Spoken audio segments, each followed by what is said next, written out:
अस्सलाम वालेकुम जी। मैं बिल्कुल खैरियत से हूँ। तो नए व्लॉग में दोबारा हाज़िर हो गई हूँ। तो आज जी मैं यूके के बारे में बताने वाली हूँ कि यूके की अपॉर्चुनिटी की तो बिल्कुल कोई कमी नहीं है, लेकिन इसके बावजूद भी यूके आकर हम जितने हवार हुए हैं, इसका थोड़ा भी अंदाज़ा हमें पाकिस्तान में होता तो हम यूके आने का प्रोग्राम बिल्कुल भी ना करते, बिल्कुल भी इसका फ़ैसला ना करते। तो जी आज आपको मैं यूके की चंद ऐसी बातें बताने वाली हूँ जिनको आपने गौर से सुनना है और उस पे एनालाइज करना है कि इसके बाद भी आपका इरादा बनता है यूके आने का, तो फिर जी मोस्ट वेलकम। आप इस चैलेंज को फेस कर सकते हैं तो ज़रूर आइए।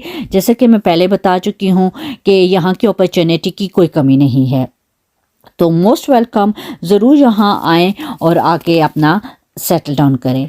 तो जो यूके की ज़िंदगी का जो फर्स्ट बड़ा मसला है वो यहाँ है एजुकेशन सिस्टम।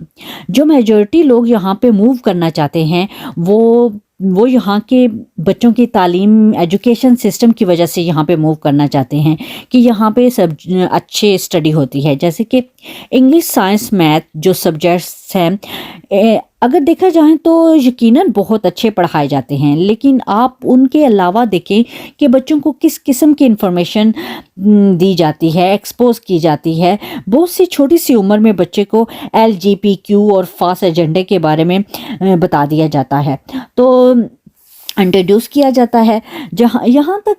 यहाँ तक कि बच्चा अभी नर्सरी शुरू ही करता है, 3 साल में स्कूल शुरू करता है, तो 3 साल का बच्चा जेंडर आईडी के इशू में शामिल हो जाता है कि वो अपनी उस जेंडर के बारे में उसको बताया जाता है कि अपनी सही बॉडी, वो अपनी सही बॉडी में है कि नहीं। अगर अल्लाह ने उससे लड़का पैदा किया है तो इसमें कोई गलती तो नहीं हुई। तो इस तरह की इंफॉर्मेशन वो दी जाती हैं। अपना एजेंडा चेंज कर सकते हैं, ये बिल्कुल ठीक नहीं है और आप ऐसे सिलेक्शन कर सकते हैं और आराम से उनको ये सिखाया जाता है। ये जो चीज़ें हमारे इस्लामी माहौल से बहुत दूर हैं, ये बहुत छोटी उम्र में बच्चों को सिखा दी जाती हैं, तो बच्चों के जहन बिल्कुल कच्चे होते हैं। उन्हें उन्हें 3 साल का बच्चा या 4 साल का बच्चा कितना आता होगा, वहाँ से ये चीज़ें बच्चे को सिखा दी जाती हैं। इसको प्रोपोगेंडा समझें या जो भी, लेकिन यहाँ की गवर्नमेंट इसको प्रमोट करती है।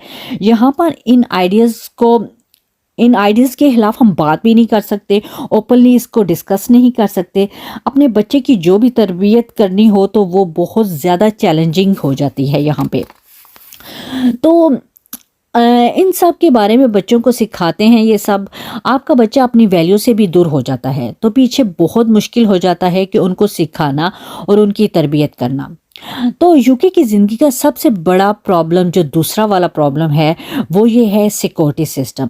यूके सेफ बिल्कुल भी नहीं है। हम सोचते हैं जैसे पाकिस्तान बिल्कुल सेफ नहीं है, कि पाकिस्तान में कराची और दूसरे शहरों में किडनैपिंग की प्रॉब्लम्स बहुत हैं, इसी तरह यूके में भी प्रॉब्लम्स बहुत ज़्यादा हैं। यहाँ पर स्टैबिंग प्रॉब्लम बहुत ज़्यादा है।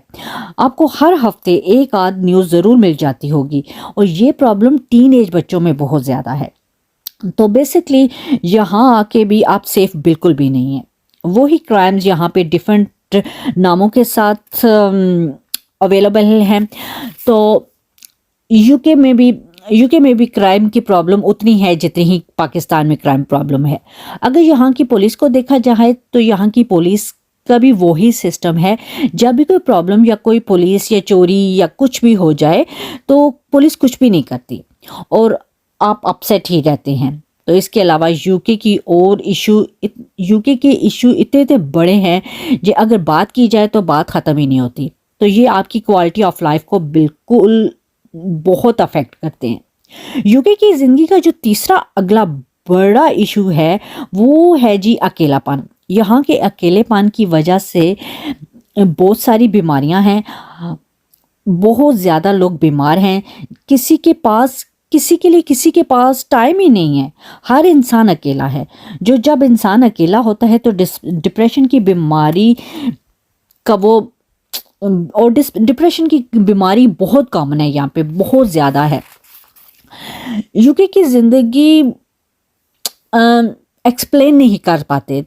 इसका सबसे बड़ा चैलेंज एक है यहाँ पे ये भी है कि मेडिकल सिस्टम NHS जो है, मेडिकल सिस्टम है, दिन ब दिन यहाँ पे ख़राब होती जा रही है।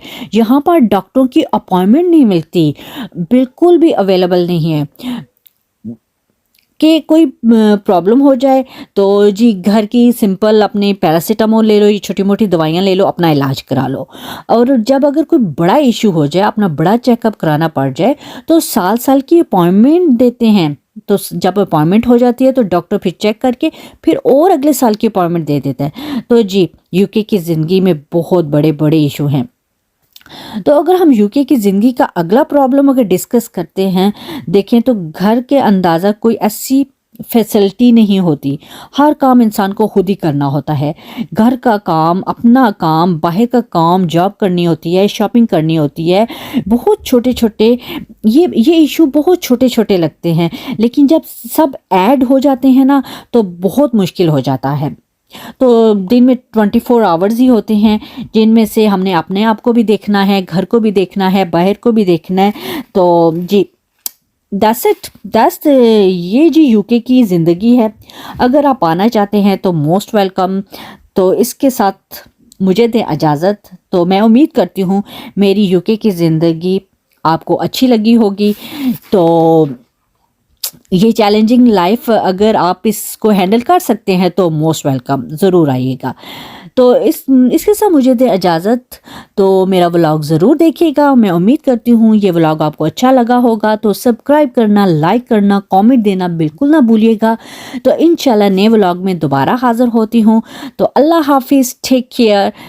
पूरा व्लॉग ज़रूर देखिएगा, मिस ना कीजिएगा। अगर आपको मोर इन्फॉर्मेशन चाहिए तो इंटरनेट भरा पड़ा है, आपको बहुत इन्फॉर्मेशन मिलेगी। जैसे कि लास्ट व्लॉग में मैंने अपने वीज़े के बारे में बताया था कि वीज़ा कैसे अप्लाई करते हैं।